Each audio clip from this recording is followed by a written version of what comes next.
వివాహము అన్నిటికన్నా ఘనమైనది అని నా తల్లి తండ్రిని విడచి నిన్ను హత్తుకొందును. క్రీస్తు యేసు సంగమునకు శిరస్సైయుండులాగున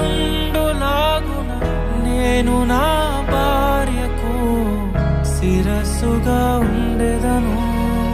నా ప్రియ సఖివే నాలో భాగస్వామివై యేసును వెంబడించు సహవాసివై అంతము వరకు నీకు తోడయుండి క్రీస్తుని నీడలో ఫలించెదము.